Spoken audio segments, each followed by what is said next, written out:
आज की कहानी एक ऐसे साइको लड़के की है जिसे एक स्कूल की लड़के से प्यार हो जाता है जो उससे उम्र में बहुत छोटा था। उस लड़के के करीब पहुंचने के लिए वो उसके स्कूल में नकली टीचर बनके एंटर हो जाती है और उसे अपनी मीठी मीठी बातों और अदाओं से अपने माया जाल में फंसाने लगती है। वो बस किसी तरह उस लड़के को हासिल करना चाहती थी और इसके लिए वो बेशर्मी की सारी हदें तोड़ देती है। धीरे धीरे वो लड़का भी उसके माया जाल में फंसने लगता है और दोनों मिलकर ऐसे ऐसे कांड करते हैं जो देखेंगे हम आज की इस पूरी कहानी की शुरुआत होती है जेसन नाम के एक नौजवान लड़के से, जो न सिर्फ एक स्टूडेंट है बल्कि वो एक सिंगर भी है और सोशल मीडिया पर उसके कई सारे फॉलोअर्स भी हैं। फिर नेक्स्ट सीन में हमें एक कैथोलिक स्कूल दिखाया जाता है जहां समर वेकेशन के बाद जेसन और उसकी बहन जोई को उनके माता पिता स्कूल छोड़ने आते हैं। वहीं पर हमें सारा नाम की एक लड़की नजर आती है जो जोई की रूममेट है और वो जेसन को पसंद करती है। असल में जेसन के डैड चाहते हैं कि वो गाने छोड़कर सिर्फ पढ़ाई पर ध्यान दे, जबकि जेसन को सिंगिंग से ही अपना करियर बनाने का मन है। यहाँ पर हम सिस्टर रेबिका को देखते हैं जो इस स्कूल की सीनियर टीचर है। वो जेसन और जोई के मोम डैड को भरोसा दिलाती है कि वो दोनों बच्चों का पूरा ध्यान रखेगी। इसके बाद वो स्कूल की नई टीचर सिस्टर सोफिया से मिलती है जिसका आज स्कूल में पहला दिन है। सिस्टर रेबिका उसे स्कूल के रूल्स समझाते हुए बताती है यहाँ टीचर्स को बिना मेकअप के रहना होता है और ये सभी टीचर्स के लिए प्रोटोकॉल है। ये सुनकर सोफिया अपनी लिपस्टिक मिटा लेती है। फिर जब सिस्टर रेबिका सोफिया को स्कूल का दौरा करवा रही होती है तो उनकी मुलाकात जेसन से होती है। रेबिका उसे सोफिया से मिलवाती है लेकिन सोफिया नोटिस करती है कि जेसन कुछ उदास दिख रहा है, तो रेबिका उसे बताती है कि दरअसल नशे की हालत में जेसन ने अपने डैड की कार का एक्सीडेंट कर दिया था, जिसके बाद से उसके डैड उससे नाराज रहते हैं। लेकिन जेसन पढ़ाई में काफी होशियार स्टूडेंट है और साथ ही वो एक सिंगर भी है। फिर हम देखते हैं कि जब सोफिया अपने कमरे में जाती है तो वो अपने लैपटॉप पर जेसन की वीडियोस देखने लगती है और उसकी ओर आकर्षित होकर स्क्रीन पर ही उसे किस करती है। इस वक्त उसके मन में जेसन के लिए वो वाली ख्यालात चल रहे थे। इससे ये साफ हो जाता है कि सोफिया पहले से ही जेसन को जानती है, लेकिन सोफिया का असल मकसद क्या है और कैसे वो जेसन को जानती है ये सब कुछ हमें बहुत जल्द पता चल जाएगी। इसके बाद अगले दिन सोफिया अपनी पहली क्लास लेने पहुंचती है और स्टूडेंट्स को अपना परिचय देती है। लेकिन जब वो देखती है कि जेसन और सारा आपस में बात कर रहे हैं तो वो सारा को थोड़ा सख्ती दिखाकर सबसे आगे बैठा देती है। इस पर सारा को गुस्सा आता है, जबकि जोई को ये अजीब लगता है क्योंकि आमतौर पर कैथोलिक स्कूल में टीचर्स इस तरह का बर्ताव नहीं करते। अब जैसे ही सोफिया बुक ओपन करके क्लास शुरू करने वाली होती है तो जोई याद दिलाती है कि सबसे पहले प्रेयर करनी होती है। ये सुनकर सोफिया खुद प्रेयर करने के बजाय जोई से कहती है कि वो प्रेयर करे, तो जोई प्रेयर शुरू करती है और साथ में सभी स्टूडेंट्स भी प्रेयर करने लगते हैं। पर उस दौरान जोई नोटिस करती है कि सोफिया प्रेयर नहीं कर रही। बाद में वो ये बात अपने भाई जेसन को बताती है, लेकिन उस समय जेसन को सारा का मैसेज आ जाता है जिससे वो इस पर ध्यान नहीं देता। अब क्लास के बाद सोफिया जेसन से अकेले में मिलती है और पूछती है कि क्या सारा उसकी गर्लफ्रेंड है, तो जेसन इनकार कर देता है कि उसकी कोई गर्लफ्रेंड नहीं है, जिससे सोफिया बहुत खुश हो जाती है। लेकिन अगले ही दिन सारा जेसन को प्रपोज कर देती है और जेसन भी तुरंत हाँ कर देता है। लेकिन जब दोनों किस कर रहे होते हैं तभी वहाँ सोफिया आ जाती है और जेसन को क्लास में भेजकर सारा को डांटने लगती है। इस पर सारा भी उससे अकड़कर बात करने लगती है क्योंकि वो एक अमीर बाप की बेटी है। लेकिन सोफिया को इस बात से कोई फर्क नहीं पड़ता कि वो किसकी बेटी है और सारा को जेसन से दूर रहने की चेतावनी देती है। फिर क्लास के बाद सोफिया जेसन को रोकती है और कहती है, तुमने तो कहा था कि तुम्हारी कोई गर्लफ्रेंड नहीं है, फिर सारा के साथ वहाँ क्या कर रहे थे। जेसन घबरा जाता है और वो इस बात का कोई जवाब नहीं दे पाता। इसके बाद सोफिया कहती है, तुम एक बार मेरे केबिन में आकर मिलना, कुछ जरूरी काम है, तो जेसन मान जाता है। नेक्स्ट सीन में हम देखते हैं सोफिया अपने कमरे में जाती है और फिर जानबूझकर दरवाजे को थोड़ा खोलकर अपनी बॉडी को मॉइस्चराइज करने लगती है। तभी जेसन उससे मिलने जाता है और सोफिया को इस हालत में देखकर उसे कुछ होने लगता है। सोफिया यही तो चाहती थी कि जेसन उसे इस हालत में देखकर उसकी ओर आकर्षित हो जाए, जिसमें वो कामयाब भी हो जाती है। जेसन सीधा अपने कमरे में आता है और पूरी रात वो सिर्फ सोफिया के बारे में ही सोचता है और उसे इमेजिन करके तूफान का मजा भी लेता है। अगले दिन सोफिया जेसन से पूछती है कि तुम मुझसे मिलने क्यों नहीं आए, तो जेसन कहता है कि दरअसल मैं भूल गया था। अब इस तरह जेसन और जोई को स्कूल आए हुए एक हफ्ता हो चुका है और अब वीकेंड पर उनके पेरेंट्स उन्हें घर ले जाने के लिए स्कूल आए हुए हैं। लेकिन सोफिया के लिए जेसन की गैर मौजूदगी बर्दाश्त करना मुश्किल हो रहा था। उसका मन अब स्कूल में नहीं लग रहा था, इसलिए वो सिस्टर रेबिका से अपने आंटी की तबीयत खराब होने का बहाना बनाकर छुट्टी ले लेती है। उधर जेसन घर पर अपने डैड से कहता है कि वो स्कूल से 1 साल का ब्रेक लेकर अपने सिंगिंग पर फोकस करना चाहता है, लेकिन उसके डैड इसके सख्त खिलाफ थे। वो चाहते थे कि जेसन पढ़ाई पर ध्यान दे। इस बात को लेकर दोनों के बीच बहस हो जाती है और गुस्से में जेसन घर से निकल आता है और बाहर अकेले बैठकर वो अपने दिल की भड़ास गाने के जरिए निकालने लगता है। इसी दौरान सिस्टर सोफिया अपनी कार लेकर जेसन के घर आती है और छुपकर जेसन की सिंगिंग एंजॉय करने लगती है। उसकी नजरें जेसन पर थीं और उसके दिल में अजीब सी हलचल हो रही थी। लेकिन तभी जेसन के फोन पर सारा का कॉल आता है जिससे सोफिया गुस्सा होने लगती है। तभी सोफिया का पैर गलती से किसी चीज से टकराकर आवाज हो जाती है। जेसन को शक हुआ तो वो उस दिशा में बढ़ने लगता है, लेकिन तभी जोई का मैसेज आता है और वो वापस घर चला जाता है। अब सोफिया किसी तरह सारा को जेसन से दूर करना चाहती है। इसके लिए वो एक खतरनाक प्लान बनाती है। रात को वो चुपके से सारा के कमरे में जाती है और उसकी किताब में ड्रग्स छुपा देती है, लेकिन कमरे से बाहर निकलते ही उसका सामना सिस्टर रेबिका से हो जाती है, पर बहाना बनाती है कि उसे किसी की आवाज सुनाई दी थी, इसलिए वो देखने आई थी। इसी दौरान जोई नींद से उठ जाती है जो सारा के रूम में ही रहती थी और दोनों की बातें सुनकर उसे सोफिया पर शक होने लगती है। फिर अगले दिन क्लास में सोफिया सभी स्टूडेंट्स को वही पेज खोलने के लिए कहती है जिसमें उसने ड्रग्स छुपाए थे। जैसे ही सारा अपनी बुक खोलती है तो सोफिया मौके पर ही उसे पकड़ लेती है और धमकी देती है कि इसके लिए तुम्हें कड़ी सजा मिलेगी। इसके बाद जल्द ही ये खबर पूरे स्कूल में फैल जाती है और सारा को स्कूल से सस्पेंड कर दिया जाता है। लेकिन सोफिया यहीं पर नहीं रुकती। वो सिस्टर रेबिका को समझाती है कि अगर स्कूल की इमेज को बचाना है तो बॉयज हॉस्टल की भी तलाशी ली जानी चाहिए। चाहिए। सिस्टर रेबिका को बात सही लगती है और वो जेसन और उसके दोस्तों के कमरे की तलाशी करवाती है। तभी जेसन के बेड के नीचे से शराब की बोतल निकलती है और ये भी सोफिया की एक और चाल थी। लेकिन जेसन टीचर से कहता है, मुझे नहीं पता कि ये बोतल यहाँ कैसे आई, शायद किसी ने शरारत की होगी। आप मेरा यकीन कीजिए, मैं ऐसा करने का सोच भी नहीं सकता। अगर मुझे सस्पेंड कर दिया गया तो मेरी जिंदगी बर्बाद हो जाएगी। और यही वो मौका था जिसका सोफिया इंतजार कर रही थी। वो एक सुझाव देती है कि अगर तुम सस्पेंशन से बचना चाहते हो तो तुम्हें एक हफ्ते तक स्कूल में सिस्टर्स की तरह काम करना होगा। जेसन के पास कोई और रास्ता नहीं होता तो वो शर्त मान लेता है। लेकिन सोफिया ये सब क्यों कर रही है और उसका मकसद क्या है, ये समझाने के लिए कहानी हमें सोफिया के पास्ट में ले जाती है। हमें दिखाया जाता है कि कैसे उसने पहली बार सोशल मीडिया पर जेसन को देखा था।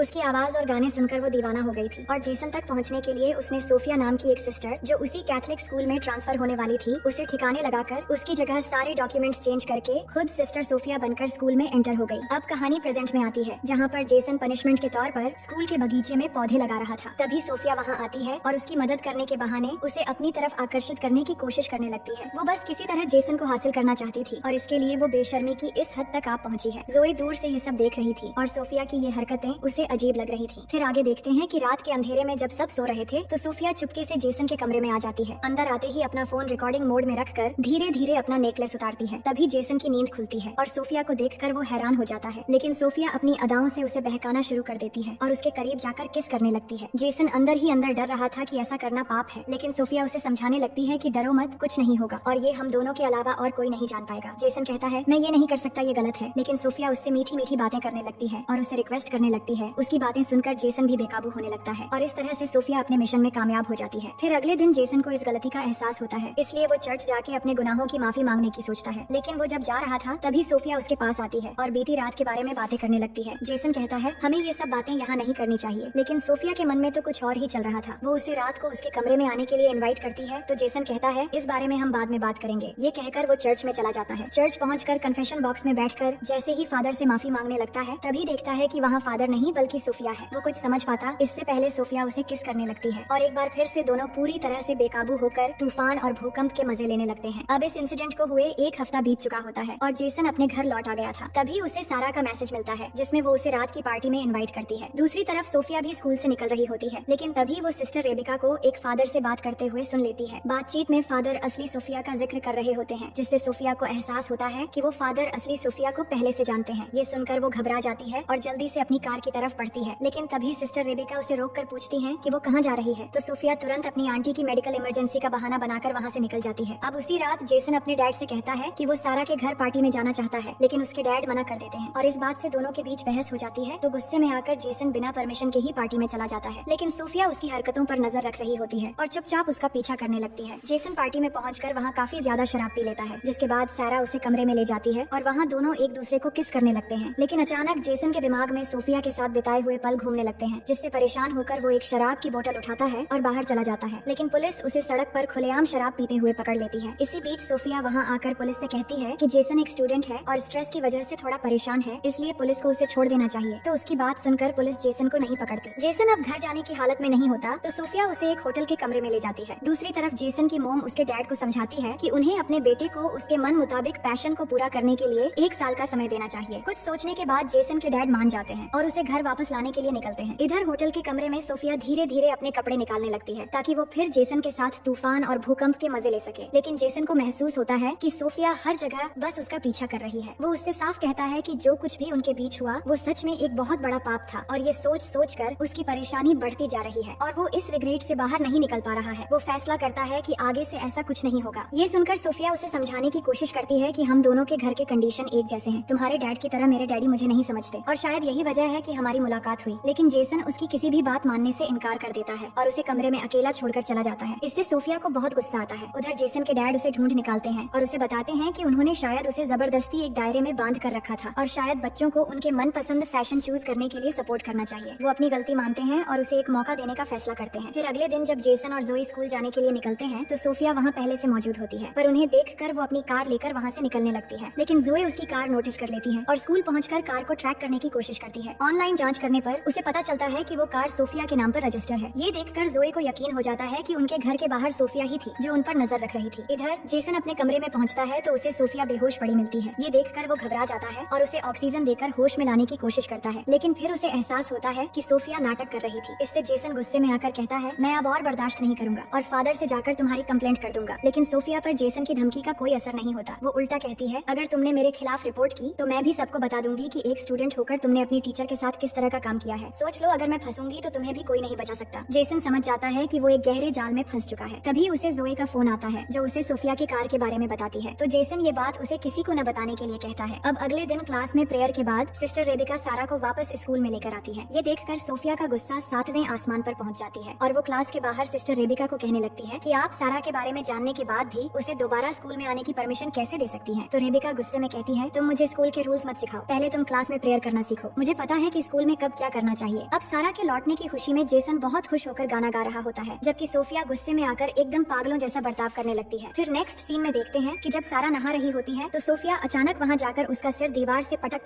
कर उसे जान से मार डालती है। इसके बाद वहाँ सोप गिरा देती है ताकि ये सब कुछ एक हादसे की तरह लगे। इसके कुछ देर बाद जब जोए बाथरूम में आती है तो वहाँ सारा की लाश देखकर चिल्लाने लगती है। फिर जांच के बाद पुलिस इसे एक एक्सीडेंट करार देती है और सारा को पोस्टमार्टम के लिए ले जाया जाता है। उस दौरान सारा की लाश देखकर जोए कहती है, आज तक कभी इस तरह का हादसा नहीं हुआ, यहाँ जरूर कुछ तो गड़बड़ हुआ है। फिर अगले दिन चर्च में प्रेयर के बाद जब सोफिया बाहर आती है तो जेसन उसे कहता है, जरूर सारा के साथ तुमने ही कुछ किया होगा। सोफिया कहती है, तुम्हें इस बात पर ज्यादा परेशान होने की जरूरत नहीं है, पुलिस ने इसे एक्सीडेंट डिक्लेयर कर दिया है और वैसे भी इस स्कूल में कोई भी मासूम नहीं है और तुम तो सबसे अलग हो जिसने एक टीचर के साथ बेशर्मी की सारी हदें पार कर लिया है। फिर जेसन को वो एमएमएस दिखाती है जो उसने चुपके से रिकॉर्ड कर लिया था और कहती है, अगर तुमने सारा के बारे में ज्यादा बात करने की कोशिश की तो मैं ये वीडियो सोशल मीडिया पर वायरल करके तुम्हारी लाइफ बर्बाद कर दूंगी। इस धमकी से जेसन पूरी तरह डर जाता है। फिर अगले दिन जब सोफिया जेसन और जोए को घर जाते हुए देखती है तो इस बार वो सिस्टर रेबिका से अपने आंटी के डेथ का बहाना बनाकर वहाँ से निकल जाती है। अब उसी रात जेसन अपने परिवार के साथ डिनर करने बाहर एक रेस्टोरेंट में जाता है, लेकिन वहाँ उन्हें सोफिया भी दिखाई देती है जो असल में उनका पीछा कर रही थी। इसके बाद वो खुद आकर जेसन के माता पिता को अपना परिचय देती है कि वो जेसन और जोए के टीचर हैं। तो जेसन के डैड उसे डिनर में शामिल होने के लिए कहते हैं और उसके बैठने का इंतजाम भी कर देते हैं, लेकिन जेसन ऐसा नहीं चाहता था पर वो कुछ कह भी नहीं पाता। उसे बहुत ही अनकंफर्टेबल होने लगता है और जोए ये सब कुछ नोटिस कर रही होती है। उधर सिस्टर रेबिका सोफिया के आंटी के फ्यूनरल पर फ्लावर्स भेजने के लिए उस एड्रेस का पता लगाने की कोशिश करती है, लेकिन उन्हें ये पता चलता है कि उधर किसी की भी मौत नहीं हुई और न ही वो किसी सोफिया का एड्रेस है। इससे रेबिका को शक हो जाता है। इसके बाद देखते हैं कि जोए के पूछने पर जेसन उसे सब कुछ बताने लगता है कि वो कैसे धीरे धीरे सोफिया के माया जाल का शिकार हो गया और उस एमएमएस के बारे में भी बताता है कि अब वो वीडियो उसके पास होने से वो कोई एक्शन भी नहीं ले सकता। जोए को तो सोफिया पर पहले से ही डाउट था, इसलिए दोनों भाई बहन मिलकर एक प्लान बनाते हैं जिसमें वो सच्चाई का पता लगाएंगे कि वो सच में असली सोफिया है या नहीं। फिर अगले दिन का सीन दिखाया जाता है जहाँ सिस्टर रेबिका सोफिया को अपने केबिन में बुलाती है और कहती है कि जब से तुम आई हो कुछ न कुछ अनहोनी होता जा रहा है। सारा जिसे तुम हेट करती थी अचानक उसकी मौत हो गई और अब तुम्हारी आंटी की मौत की खबर भी झूठी निकली। तुम्हारे एड्रेस से लेकर सब कुछ तुमने झूठ कहा है। अब मैं तुम्हारी असलियत फादर को बताने जा रही हूँ। ये कहकर जैसे ही वो आगे बढ़ती है तो सोफिया एक लैंप से उनके सिर पर मारकर बेहोश कर देती है। दूसरी तरफ देखते हैं कि जेसन और उसकी सिस्टर सोफिया के कमरे में जाकर उसके खिलाफ सबूत ढूंढने लगते हैं और वहाँ उन्हें असली सोफिया के लैपटॉप के साथ साथ एक और लैपटॉप भी मिलता है। उसमें जेसन के कई सारे फोटोज सेव करके रखे हुए थे और उन्हें ये भी पता चल जाता है कि इस लड़की का नाम असल में लॉरा है जो सोफिया बनकर यहाँ आई है। इसके बाद जब दोनों ये सब सिस्टर रेबिका को बताने के लिए जाते हैं तभी उनका सामना लॉरा से होती है और जेसन के हाथ में लॉरा अपना लैपटॉप देखकर समझ जाती है कि उसका राज अब खुल चुका है। पर वो यहाँ पर अजीब तरह से जेसन से कहने लगती है कि मैं तुम्हें बहुत चाहती हूँ और तुम्हारे सारे गाने मेरे लिए ही थे। ये सुनकर जेसन और जोई को यकीन हो जाता है कि ये लड़की एक साइको है, इसलिए वो तुरंत सिस्टर रेबिका को बताने के लिए आगे बढ़ने लगते हैं। तभी लॉरा पीछे से जोई के सिर पर लैंप से वार कर देती है। ये देखकर गुस्से में जेसन लॉरा का गला दबाने लगता है पर वो उसे भी गलत जगह मार देती है जिससे वो दर्द के मारे तड़पने लगता है। तभी सिस्टर रेबिका वहाँ आकर उसके हाथ से लैंप ले लेती है और दोनों में हाथापाई शुरू हो जाती है, लेकिन वो रेबिका को भी मारने लगती है। इतने में जेसन उठकर अपनी जेब से स्क्रू ड्राइवर निकालता है और सोफिया यानी कि लॉरा की पीठ में स्टैब कर देता है, जिससे वहीं पर लॉरा बेमौत मारी जाती है। इसके बाद कहानी के आखिर में हमें स्कूल का ग्रेजुएशन डे दिखाया जाता है जहाँ पर जेसन के डैड जोई को कार गिफ्ट करते हैं और जेसन को एक नया और बहुत ही महंगा गिटार गिफ्ट करते हैं। तो कहानी की एंडिंग एक नई शुरुआत की ओर इशारा करती है जहाँ जेसन अपने लाइफ में आगे बढ़ने के लिए तैयार है, लेकिन वो कभी नहीं भूल सकता कि उसने किस तरह एक साइकोपैथ से खुद को बचाया है और अपनी लाइफ को एक नया मोड़ देने का मौका पाया है। तो दोस्तों मैं उम्मीद करती हूँ कि ये कहानी आपको बेहद पसंद आई होगी।